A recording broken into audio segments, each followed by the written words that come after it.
वैशाख माह की पूर्णिमा को तथागत गौतम बुद्ध का जन्म हुआ था और इसी दिन उन्हें ज्ञान भी प्राप्त हुआ था। वैशाख मास की पूर्णिमा को बुद्ध पूर्णिमा कहा जाता है। तथागत बुद्ध का जन्म लुम्बिनी में हुआ था। तथागत बुद्ध के जीवनकाल को 563 से 483 ईसा पूर्व के मध्य माना गया है। हर प्राणी के प्रति दयाभाव रखने वाले तथागत बुद्ध बचपन से ही करुणा व दयाभाव से भरे थे। एक बार जंगल में घूमते हुए उन्हें एक हंस मिला जो शिकारी के तीर से घायल था। बुद्ध ने हंस के शरीर से तीर निकाला व पक्षी की रक्षा की। बुद्ध अपने 5 गुरु बंधुओं के साथ तप कर रहे थे। उग्र हठ योग एवं तप के कारण सिद्धार्थ की देह बहुत क्षीण हो गई थी। एक दिन कुछ स्त्रियां गाती हुई वहां से जा रही थी। उनके गीत के शब्द तथागत बुद्ध के कान में पड़े। वीणा के तारों को ढीला मत छोड़ दो, ऐसा करने से उनका सुरीला स्वर नहीं निकलेगा। तारों को इतना कसो भी मत कि वे टूट जाएं। इन शब्दों का तथागत बुद्ध के मन पर गहरा प्रभाव पड़ा।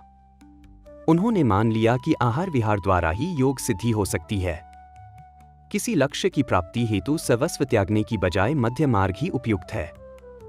अब सिद्धार्थ के ध्यान में आया कि देह की अत्यधिक कष्ट देने से कुछ लाभ नहीं। उसने पानी व अन्न ग्रहण करने का निर्णय लिया। नदी में जाकर वह स्नान करने लगा, परंतु दुर्बलता के कारण गिर पड़ा। पास में ही रहने वाले गोरखिया की पुत्री नंदा ने उसे दूध भात खिलाया। अब सिद्धार्थ प्रतिदिन थोड़ा भोजन करने लगा। यह देखकर उसके साथ रहने वाले गुरुबंधुओं ने सोचा कि सिद्धार्थ अपने मार्ग से भटक गया है। वे उसे छोड़कर चले गए। परंतु सिद्धार्थ ने सम्यक व संतुलित जीवन जीने का निश्चय कर लिया था।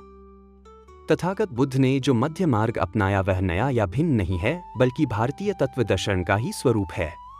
सुजाता से भेंट व ज्ञान की प्राप्ति। वैशाख पूर्णिमा का दिन था। सिद्धार्थ वट वृक्ष के नीचे समाधि में लीन थे। पास के गांव में सुजाता नाम की एक स्त्री ने पुत्र को जन्म दिया। उसने बेटे के लिए उस वट वृक्ष के नीचे मनौती मांगी थी। पुत्र प्राप्ति से मनौती पूरी होने पर वह सोने के थाल में दूध की खीर लेकर आई। सिद्धार्थ वहां पर ध्यानस्थ थे। सुजाता को लगा कि वृक्ष देवता ही उसकी पूजा ग्रहण करने हेतु मानव शरीर धारण कर विराजमान है। सुजाता ने आदरपूर्वक सिद्धार्थ को खीर भेंट की और कहा, जैसे मेरी मनोकामना पूर्ण हुई है उसी प्रकार आपकी भी पूर्ण हो। कहते हैं उसी रात को सिद्धार्थ की साधना सफल हुई। उसे बोध प्राप्त हुआ। तभी से सिद्धार्थ बुद्ध कहलाए। जिस वृक्ष के नीचे उन्हें बोध प्राप्त हुआ उसे बोधि वृक्ष कहा गया।